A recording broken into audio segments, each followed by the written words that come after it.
War Cemetery at Kanchanaburi draws visitors every year to respect the loss of life represented here, and to learn something of the building by the Japanese war machine of the railway to Burma using an enslaved workforce.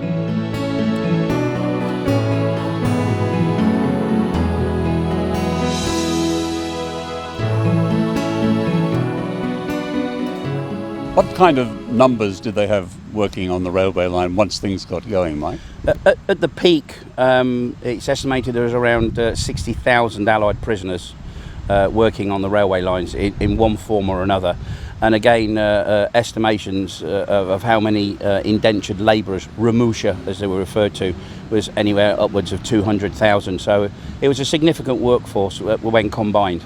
It had been studied by the British before the war, and they considered, obviously, Burma being part of the British Empire as was then, but they actually looked at it as a very, very long, difficult project, and to negotiate the route from Bangkok to get there. And so for the fact that the Japanese to then come in and decide that they were going to do it with very, very limited amounts of equipment. Most people think of large construction tasks as having excavators and steam shovels. Predominantly, the back-breaking work was done by individuals. So with minimum equipment, picks, shovels, traditional buckets for removing earth and stone. So it was a very, very hands-on, labour-intensive, hence the large workforce, and also subsequently the number of casualties. Working in those conditions, minimum diet, basically no medical care, diseases and infections. It was physically demanding work, and as you can see, it took its toll. This very beautiful but sombre setting, a war graves cemetery, was made available to the world really, but especially to Australians and New Zealanders and others from this area who died during the conflict here in Thailand. Of course, people died throughout the world during that terrible conflict. Tomorrow is Anzac Day, a special day of commemoration for Australians and New Zealanders in particular. And people are gathering today in anticipation of the service here tomorrow, but also the dawn service at Hellfire Pass. What a name. But what a terrible experience that was for the many people who worked on building the Japanese-driven line that was to go by rail from this area through to Burma. All of this is to be remembered, along with the original landing at Gallipoli in Turkey in World War I, hence the name Anzac Day. Nearby is the bridge that so many come to see. It's known as the Bridge over the River Kwai. It was an essential part of the railway to Burma, a wartime link through mountainous terrain, completed at great human cost just before the end of World War II.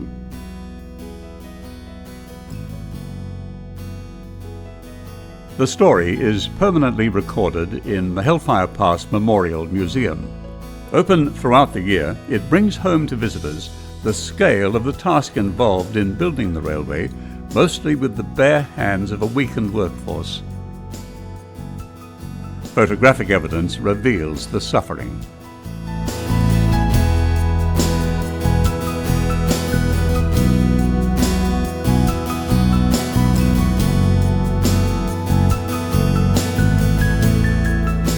Visitors awaiting the remembrance ceremony crunch along Konyu Cutting, where once the POWs worked at night, flames providing a violent light, reminding all of the gates to hell.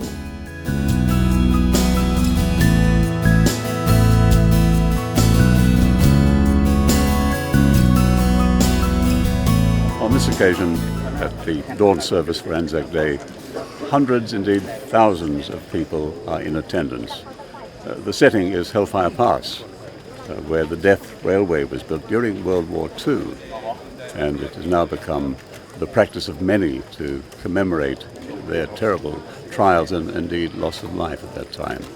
But the ceremony itself dates back to a landing at Gallipoli in Turkey during World War I, and it's now 100 years since that terrible occasion, with also tremendous loss of life.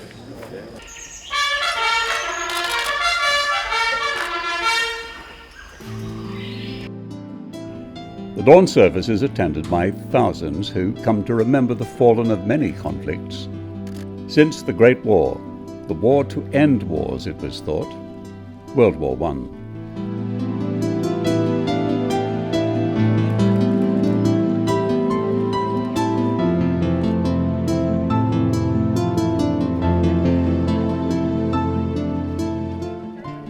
While the heroes of the First World War are gone now, some souls who were caught up in the subsequent World War remain. And Neil Macpherson was one who worked here on the Death Railway.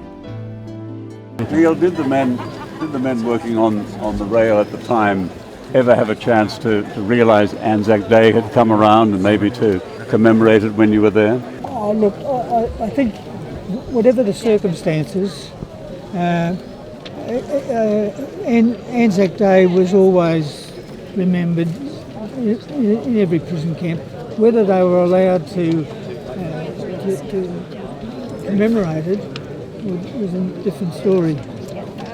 You remember the day coming around, though? You remember yes. As we remember Armistice Day and Christmas Day and Easter. So it's an important one, whatever the circumstances. Yes.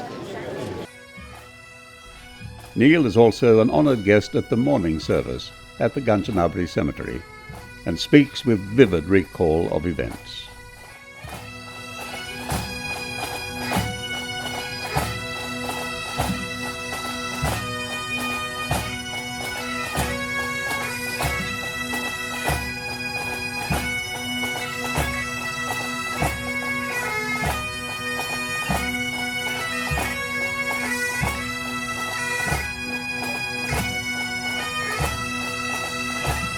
Today we gather here at this sacred site to honour those who sacrificed their lives so that we today may enjoy our freedom. Especially do we pay a tribute to those who worked on the railway, who survived the horrors but today still carry the burden of years of suffering. Such thoughts were shared by the representative from the Senate of the Australian government. But do you think that in Australia the experience of Hellfire Pass is sufficiently well known? Look, probably not, but in saying that, you've got, Weary Dunlop's statue, which proudly stands outside Canberra, along with obviously Mr Simpson's statue, and the fact that today we have over doubled the number of Australians. There's probably 1,300 last year. There was in excess of 3,000 this morning at Hellfire Pass. I think that shows you that there is a greater awareness of the fact that we did lose almost 3,000 people on the Thai-Burma Railway. There is certainly that greater awareness in Australia that this is a place of national significance for us. Gallipoli, obviously, because of what occurred at Gallipoli and the fact that that was where the Anzac spirit was born.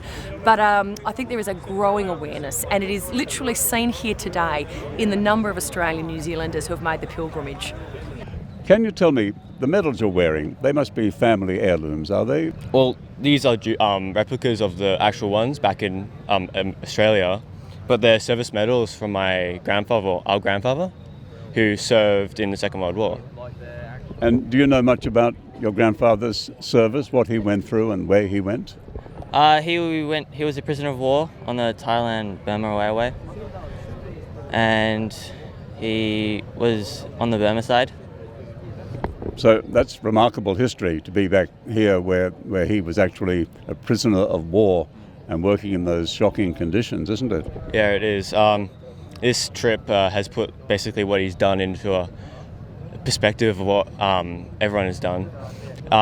Before this trip, I've heard stories about what about his horrors he faced here, but didn't really get the full picture. So yeah, this trip's been very worthwhile.